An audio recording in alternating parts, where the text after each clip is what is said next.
Welcome to Inside Monster Jam, powered by Lucas Oil. We are the official Monster Jam podcast. This week, we are joined by one half the wildly popular Team Scream racing team. So we go to Michigan on the Great Clips hotline to welcome in Jim and Chris Koehler. Gentlemen, welcome to Inside Monster Jam. Thanks for joining me today. Thanks for having us, man. Yeah, excited to be here. Absolutely. So let's start. Let's go back to the beginning, Jim. 1997, banner year for you, first year in the business. Talk about how you started this crazy 26-year journey that you've been on. Well, I've been a fan of monster trucks for a long time, and I was a mud racer and did a lot of off-road stuff, just fiddling around.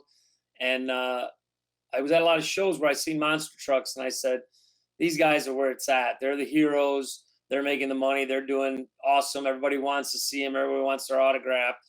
And what I was running back then was just a regular truck. So I thought I could build a monster truck just like this. So when we got it done in 97, I took it out, debuted it a couple spots, and some Monster Jam people seen it. And they're like, you want to come run for us? And I'm like, yeah, that's cool. My family's into show cars and drag racing and all that stuff. And I was just building something to have fun with. I wasn't looking at a career. I wasn't looking at something that I would be doing full time or nothing like that. Just something I could do have some fun with it. And I guess having fun with it is the key, because when you're having fun with it, the fans like what they see, and then you can just keep growing from there. So I did a few shows, and Monster Jam obviously liked what they seen, so they kept me rolling. Put me in some bigger stadiums and just cut me loose. And the first truck was a big learning curve for me. And now we're 4 trucks, and they're all state of the art, and we're rocking it. So you had no idea, no inclination, 26 years later, you would go down as being one of the greatest drivers in the history of the sport? Well, I don't consider myself one of the greatest drivers, but that's awesome if you do. I appreciate that. But no, I honestly, if I would have done 2 or 3 shows a year from 97 till now, I think that was what was going to make me happy. But once it started clicking and everything started working, we were having so much fun. It was great that it just expanded into what it expanded into. Well, for me, numbers don't lie. And as a 2-time world champion and the only driver to compete in every world finals in the same truck in history, that makes you one of the greatest drivers in the history of the sport. And I know that I'm not the only one that thinks that. I'm sure the young man sitting right next to you probably would agree with me there as well. So, Chris, let's talk about growing up in the industry. What was it like for you at such a young age, having your dad on the road all the time, trying to pull these trucks off, trying to make these trucks and trying to make these events? It was kind of a weird experience for me at first. I mean, obviously growing up, you love it. That's all I would watch on, like, me and my brother would sit down and watch like World Finals videos on like the DVD players, put it in, we'd rewind it, watch it backwards, watch it forward. We watch it just in and out, everything.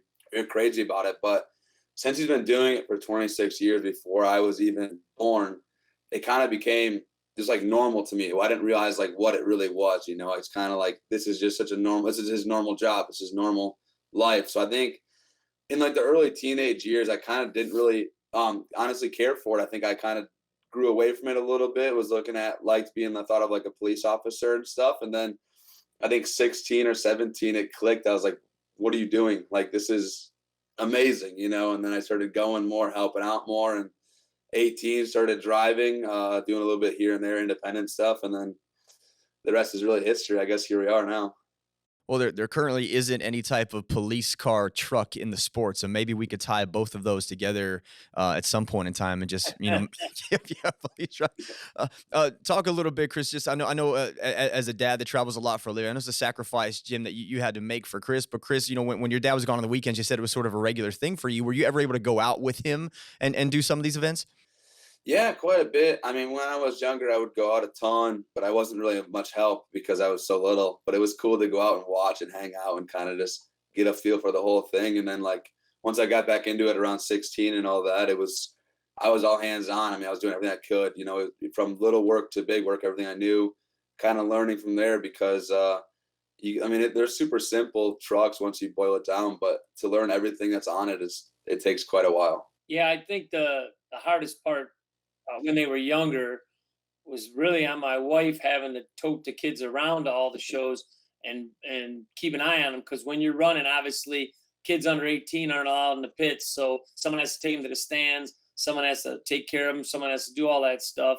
And they went to every World Finals back in the early days to watch us run. And it was a lot of work, you know, to run 4 little kids around while everything else was going on. And I'm tied up busy the whole time doing autographs or doing media spots or testing the truck or fixing the truck. So, you know, it was tough for me, really not getting to spend a lot of time with them. But in the end, it worked out awesome because now we spend a ton of time together.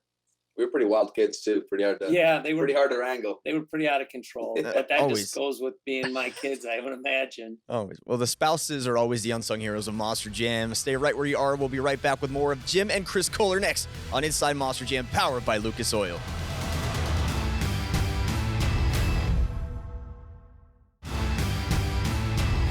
Welcome back to Inside Monster Jam, powered by Lucas Oil. This week, I'm joined at the Great Clips Hotline by Chris and Jim Koehler in Michigan. So we already talked about the 26 years of Avenger. Let's talk about your anniversary year last year, 25 years of Avenger. It was a big anniversary year for Monster Jam. We had 40 years of Gravedigger, we had 30 years of Monster Jam, and then 25 years for Avenger. Jim, was there a reason why that 25th year anniversary wasn't as hyped as the other ones were? Did you just kind of want to fly a little lower on the radar with that? Well, I mean, there's a lot going on, you know. I mean, I guess I would have been better off if I would have started a year earlier or a year later, because then I wouldn't be on the same plateau as the Gravediggers. But really, my 20th anniversary for me was probably a lot better because we debuted my brand new truck and I went back to the pickup body for the whole season. And it just kind of was a good season for me. The World Finals there, I went to the Final Four in racing, took 3rd in freestyle. So, I mean, as overall, would have been the overall champion of the World Finals if they did an overall for that event. It was pretty awesome. You know what I mean? The 25th anniversary was good, but we had so much going on. We were trying to build trucks, take care of fixing the trailers, the semis, and just so much hit us where we couldn't do as much cool stuff as we wanted to do. We had big plans and big ambitions for it, but the time just would not let us make it happen. You know, when you have a 4-truck team trying to run as hard and as stellar as we do, it's tough to make all that cool stuff happen. And we were short on people and short all the way around. So we did do a silver anniversary body at the World Finals. And I did bring out for the 25th at the World Finals for the pit party, I had, like, from my very first body that I ran, the S10, the old school dark green, all the way through with a ton of different World Final body panels and pieces out there. And I brought 3 of my trucks with Avenger bodies on them. So I had my corral and I represented pretty good. It just was tough to do more than what we wanted to do. So we did the best that we could with what we had at the time. And maybe the 30th will be a better anniversary for me. Chris, now that you've been able to be on the track with your dad every weekend, compete against him, ride with him, what are your thoughts on the legacy that has been left so far by Avenger? Obviously, it's still going, but now that you're involved in that world and you're on the track with Jim every weekend, what are your thoughts on the legacy that truck has made? Not just your dad, you know, your dad is a driver, but Avenger will go down as one of the all-time most popular trucks in the sport. It's crazy. I mean, you see people all the time that they aren't even in monster trucks, and you ask them, you know, if they find out you drive or whatever you do, they go, "Oh, have you heard of Gravedigger? Oh, have you heard of Max D?" But also they ask, like, "Oh, I know the Avenger. Like, have you heard of the Avenger?" To me, it seems like it's one of the top 3 most known names because he's been around for so long, been so dominant for so long. So just cool. To me, it's crazy to see, like, people are like huge fans and they talk about how much they love the Avenger. And then they find out I'm his kid, and then it's just, they're just instantly just love me because it's like, oh, you know, like, your dad built this, your dad did that. I mean, your dad's, you know, and they'll go on and on about how he's a legend. And I couldn't agree more. I mean, it's what he's built is insane. To think that he's done it for 26 years and has been to every single World Finals. I don't know how he hasn't had any schedule conflicts or anything. The fact that he's even able to just I just make my world rotate around Monster Jam. Everything else is second. So yeah, there you go. I miss a lot of weddings, a lot of funerals, and a lot of other stuff. But I make the schedule happen. Yeah, it's true. Yeah, it's all right. There's plenty of weddings to go to. That's right. mine in 15 years. There you go. Coming up next, more with Jim and Chris Koehler. That's all happening right here on Inside Monster Jam, powered by Lucas Oil.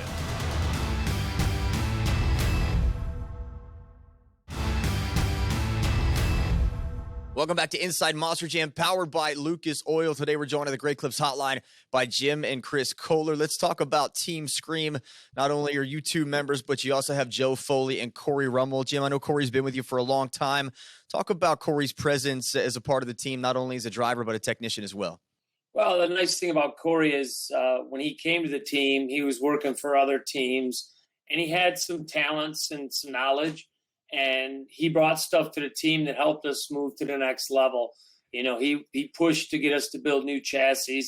He pushed to build, a bunch of different stuff. And he's constantly trying to improve things and make things better.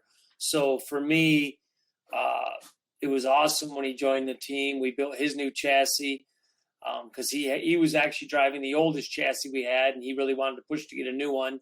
So I said, go ahead, let's build it. He built it. And I got a chance to drive it in the first year that he had it. And I said, okay, I want one of these. So then we built me one, and it's been good ever since. The technology that happens through our shop now is pretty stellar. And you also have Joe Foley in his rookie season driving Axe. How did Joe become a part of Team Scream? So Joe has also worked for other teams out there. And he had came to me and said that he actually came to a bunch of teammates and wanted to become part of our team. And then I finally ran into him at a show, and he said he was getting out of the business for these other teams. So it wasn't like I'd be stealing him if I wanted him to come work. And I said, well, you go to this show where Corey and Brad will be running. And if you help them out, and if they like you and they tell you come back to the shop, then you got a job. If they don't like you, then you just go home. And they ended up liking him, and he did good work. So he came and was a crew guy for a good 3 years now, maybe a little bit more than 3 years. And I gave him some shots to run in the summertime. And so now this is his rookie season as a Monster Jam driver, and he's a great driver. It's awesome having him on the team for sure. Speaking of rookies, Chris, you're in your rookie season. You're the first Monster Jam rookie to win all 3 stadium competitions this season. Talk a little bit about your season. I know there's some controversy there amongst some of the fan base saying that you're not really a rookie, but this is your first full stadium series, so you are eligible for Rookie of the Year. And how'd you feel it went? Well, yeah, I kind of heard the same thing. It's kind of back and forth. Like, I have done shows in the past, but then also I've never done a season because of school. So now that I graduated, I'm full-time Monster Trucks doing my first ever season. So I do get the consideration for rookie. I do love it. I think it's my rookie season as well because what I've learned this year, I mean, in the first 3 weeks has already topped any experience I've had before. You know, how action-packed it is here, especially the back-to-back stadium shows and all that. San Diego, and then wherever we went from there. But it went good. I mean, brand new truck. We just built it. So it's had its bugs. Obviously, the first half of the year was kind of ran into electrical issues, this little bit here, a little bit of this, a little bit of that, kind of just jumping around on what was wrong with the truck, just kind of chasing gremlins. But near the second half, I think we got it pretty squared away, and the truck was working with me. You know, at first it was working against me, but once it started working with me, we kind of linked up, you know, like Avatar when they connect the little tails. And yeah, it was just me and the machine. You know, we were one. We ended up getting quite a few wins. We got 4. I would have liked to get an overall. I was close the last show. I just lost to Corey by like a couple points. But yeah, I mean, the truck's great. The season was great. I was very happy with how it turned out. I mean, the tour we were on was not easy.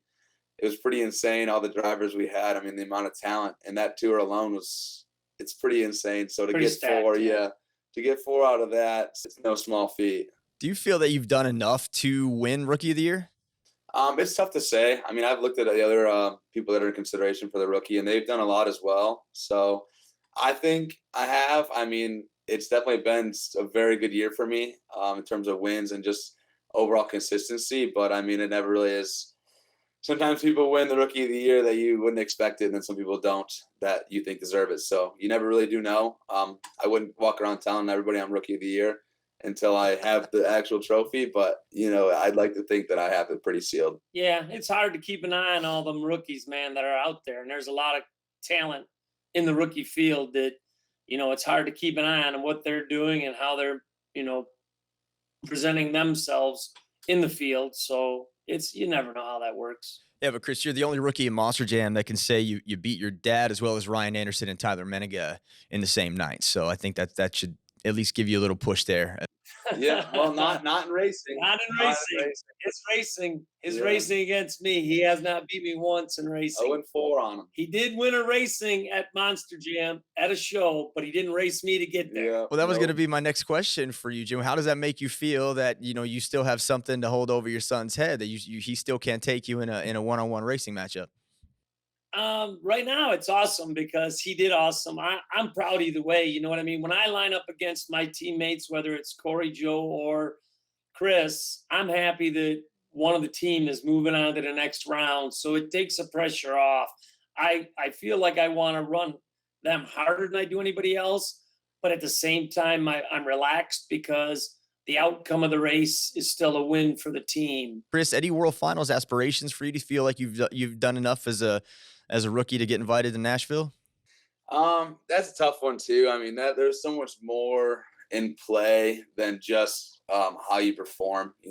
It being my rookie season, it is tougher, I think, to get in because it's like they don't necessarily, I feel like, want to bring in certain rookies because it's like I think you have to pay your dues, which that's kind of like the old style mentality, which I totally get and respect. But then also, you can't really stop success. I think if someone's doing good, like Weston Anderson last year, I mean, he won his tour. He killed it all year as a rookie. How do you not let him in? And he did go in. He did a great job. So it is tough to say. I hope I get in. I'd love to represent the team Scream as well, and Monster Mutt, and maybe bring home another one, a bigger one than just a small stadium win. Bring home a big championship. That'd be pretty amazing the first year. But even just to be there would be an honor, to compete against everybody, all the legends. So I don't know. I guess we'll see. Well, Jim, as far as World Finals for you, can fans expect to see another body show up on Avenger? Oh, guaranteed. The fans know how we roll. I mean, whether we're in the show or we're on display, whatever the thing is, we'll have something crazy going on. There's a new design. Jamie Garner does a great job of surprising me and doing a great job doing the bodies since he took over for my brother. And they've been awesome. So I can't wait to see it, as long as I know the fans can't wait to see it also. Speaking of Jamie, you went to Indianapolis. Of course, Jamie running El Toro Loco. You ran the overboard style Avenger body, which I thought was one of the coolest things I've ever seen. I talked to Jamie about that, but I want to hear your side of that story. What went into that for you to want to pay homage to the hometown guy in Jamie Garner? Well, he was doing my hometown, but being stuck in El Toro, he couldn't run a 57, which would have been awesome to have him run in the 57 for doing Detroit, obviously with overboard on it, but in the Avenger style. And then for me to do that for him, we're pretty good friends. And the fact that I was running his hometown and he was running mine instead of vice versa was pretty weird, but that's how the tour motto is set up. And I thought it was awesome. I thought the truck looked spectacular. I really always loved that style of body. I used to own one of those as a street truck. When me and Jamie talked about it, I said, this is going to be, people are going to freak out. And we made some fun with it on the internet, as I was buying the overboard team, and this was how I was getting it. And it was just fun for us. We just want to have fun out there. If we're having fun running our trucks, that's really all that matters. Because if we're having fun, the fans are too. Jim, we have about a minute left here. Your trucks generally weigh a little bit more than Monster Jam Feld chassis. Why is that? Is that a competitive advantage for you, or just something that goes into building them? I think it's just building them tougher, stronger, which can be a competitive advantage. You know what I mean? When you want to compete at the high level we do, you don't want to have breakage, and breakage takes you out of the game. So for us, we have a lot of parts that are bigger, badder, heavier duty. And we didn't really build it on a scale. We built it to what we thought would put up with the Monster Jam style of running. And that's what we did. And it came out the weight that it came out.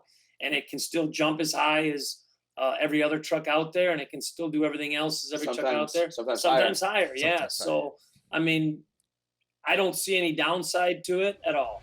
All right, coming up, it's your turn to ask the question. Stay right where you are. More Inside Monster Jam, powered by Lucas Oil, is next.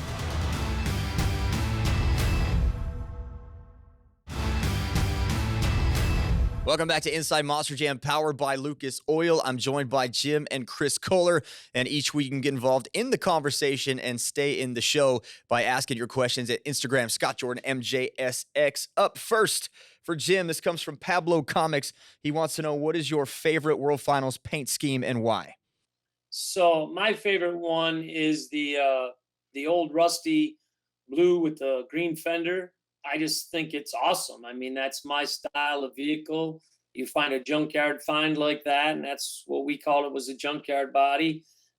For me, that is the coolest one, and it's still actually pretty good shape because I didn't accomplish what I wanted to at the World Finals with that body. So it's going to stay in good shape. I'll probably never bring that to a competition show again, like I've been bringing the other bodies.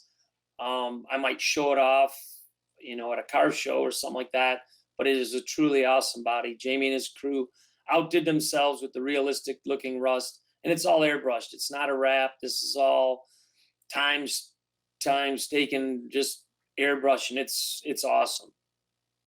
Colvinard fan wants to know, Chris, from your rookie season, what was your favorite place to go to? That's tough. Usually my favorite place, I would say, is Arlington. I just love it there. The fans there are great. Just the atmosphere there is awesome. But I think Anaheim might have taken it a little bit because just the people there. I mean, however many shows we did there, not even us with the other tour, and it's sold out every week. And winning 2 events in the same night was just, it was unreal for me. I mean, just the emotions flowing through that place were, to me, it was pretty cool. I had people yelling from the crowd the whole time, just yelling my name and stuff, trying to get my attention. Just trying to just even give me just a wave back at them and everything. I mean, it was just the people there were nuts. And then I think SoFi was cool too, to go there for the first time. That stadium is pretty long tunnel. I mean, it's like 3 times longer than the longest tunnel we do all year. But besides that, I mean, that place is amazing. It's such a big, it's weirdly like open but closed stadium. I mean, I loved it there. I'm looking forward to seeing what's in store for Team Scream. Gentlemen, thank you so much for joining me. That's all the time we have. I'll see you right here next time on Inside Monster Jam, powered by Lucas Oil.